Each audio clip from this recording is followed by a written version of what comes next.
संगीता तू तैयार बाड़ू? विजय बाबू, हम तो कब से तोहर आवे के इंतजार करत रहनी। चल चल एक मिनट, तुहार बिंदिया सही जगह पे नहीं लागल बा।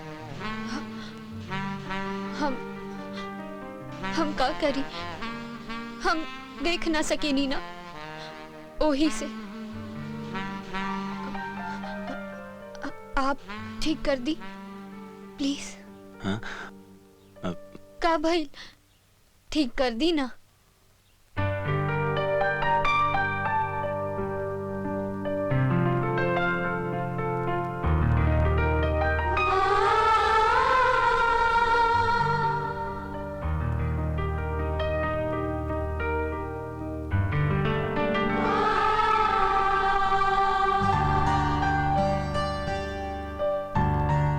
संगीता तू अपन ब्लाउज ठीक कैला।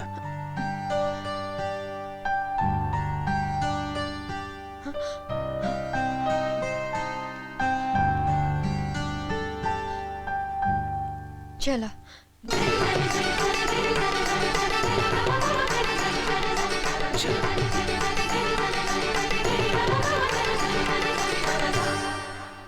Good, very good. काफी अच्छी आवाज है आप दोनों की। आप दोनों हस्बैंड वाइफ हैं? हाँ? सॉरी, आई मीन टू से होने वाले होंगे। गाने की रिकॉर्डिंग के लिए मैं आप दोनों पर कोई एहसान नहीं कर रहा हूं। मुझे अच्छी आवाज की जरूरत है, इसलिए मैं अपने एल्बम के लिए नए लोगों को मौका दे रहा हूं, नए टैलेंट को मौका दे रहा हूं। वही काफी लोगों ने वॉइस टेस्ट दिया है और अगर आप लोगों की वॉइस सेलेक्ट हो जाती है तो आप लोगों को इन्फॉर्म कर दिया जाएगा। Okay? Okay sir, thank you. All the best. नमस्ते सर। नमस्ते। अरे ये सब छोड़ा, ये बतावा गायिका बने के बाद का प्लानिंग बा? गायिका बने के बाद गाना गायब। ओकरा बाद? ओकरा बाद हम स्टेज शो करब। ओकरा बाद? ओकरा बाद हम प्लेबैक सिंगिंग करब। फिर ओकरा बाद?